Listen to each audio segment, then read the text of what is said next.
അൽഹംദുലില്ലാഹി റബ്ബിൽ ആലമീൻ അസ്സലാത്തു വസ്സലാമു അലാ റസൂലില്ലാഹ് വഅലാ ആലിഹി വസഹ്ബിഹി അജ്മഈൻ അമ്മാ ബഅദ്. ഒരിക്കൽ കൂടി അള്ളാഹുവിൻ്റെ നിയമനിർദ്ദേശങ്ങൾ ജീവിതത്തിൻ്റെ എല്ലാ മേഖലകളിലും പാലിക്കണമെന്ന് ഓർമ്മപ്പെടുത്തുകയാണ്, വസിയ്യത്ത് ചെയ്യുകയാണ്. നമ്മുടെ വീടിനും അതേപോലെ തന്നെ നാടിനും വിളക്കാകേണ്ടവരാണ് നാം ഓരോരുത്തരും.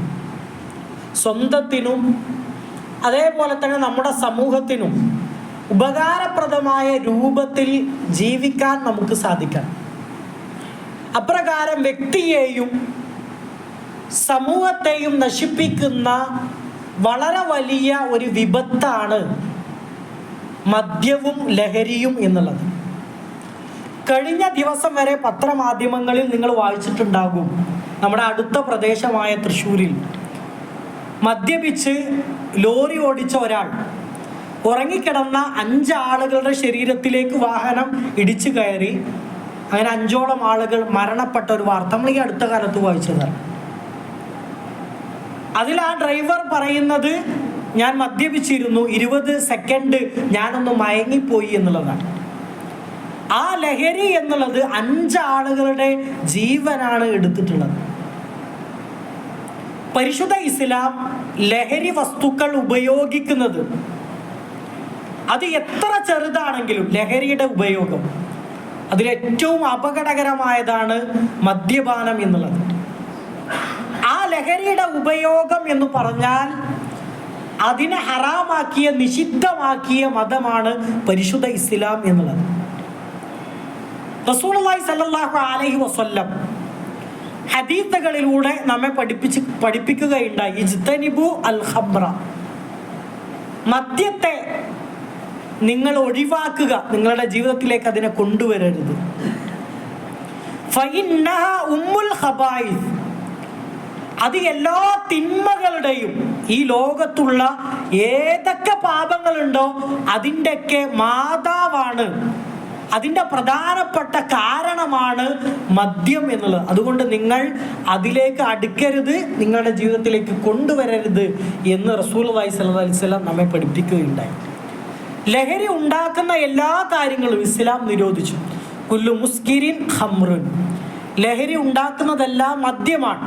വകുല്ലു ഖംറിൻ ഹറാമുൻ, എല്ലാ ലഹരി ഉണ്ടാക്കുന്ന വസ്തുക്കളും അത് ഹറാമാണ്, നിഷിദ്ധമാണ് എന്നുള്ളതാണ്. ഫഖലീലുഹു ഹറാമുൻ, ചില ആളുകൾ വിചാരിക്കും കുറച്ചൊക്കെ ഉപയോഗിക്കാം എന്നുള്ളത്. ഫഖലീലുഹു, റസൂലുള്ളാഹി സ്വല്ലല്ലാഹു അലൈഹി വസല്ലം പറയണം, അതിൻ്റെ ചെറിയ ഒരു ഉപയോഗം പോലും അത് ഹറാമാണ് എന്നുള്ളതാണ്.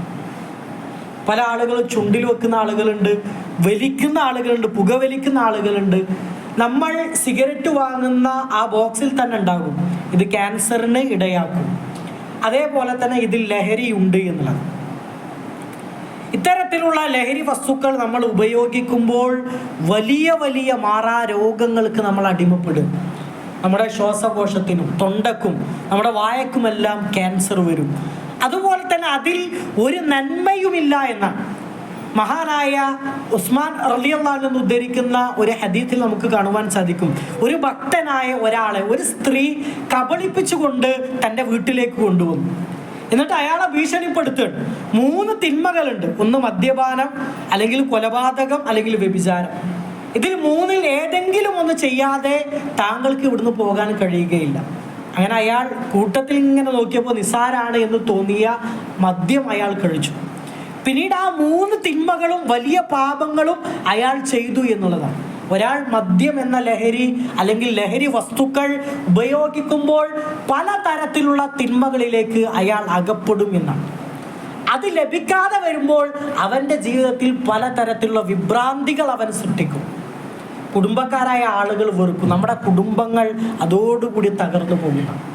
കേരളത്തിൽ ഏറ്റവും കൂടുതൽ വർദ്ധിച്ചുകൊണ്ടിരിക്കുന്ന ഓരോ ദിവസവും ആവശ്യമായി വരുന്ന ഒന്നാണ് ഡി അഡിഷൻ സെന്ററുകൾ. അതായത് ലഹരി ഉപയോഗിക്കുന്ന ആളുകളെ ചികിത്സിക്കാൻ വേണ്ടിയുള്ള സ്ഥാപനങ്ങളാണ് ഡി അഡിഷൻ സെന്ററുകൾ. അതിൻ്റെ ആവശ്യകത കൂടി വരും.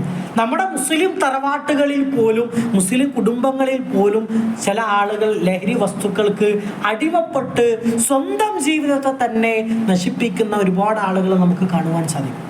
നമ്മൾ തിരിച്ചറിയുക, നമ്മുടെ മക്കളെ ബോധ്യപ്പെടുത്തി കൊടുക്കുക.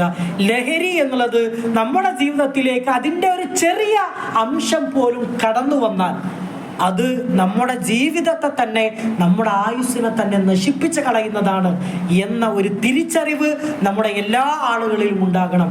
അങ്ങനെ സത്യവിശ്വാസികളുടെ കൂട്ടത്തിൽ തിന്മകളിൽ നിന്നെല്ലാം മുക്തമായി ജീവിക്കാൻ അല്ലാഹു റബ്ബ് നമുക്ക് ഏവർക്കും തൗഫീഖ് നൽകി അനുഗ്രഹിക്കുമാറാകട്ടെ.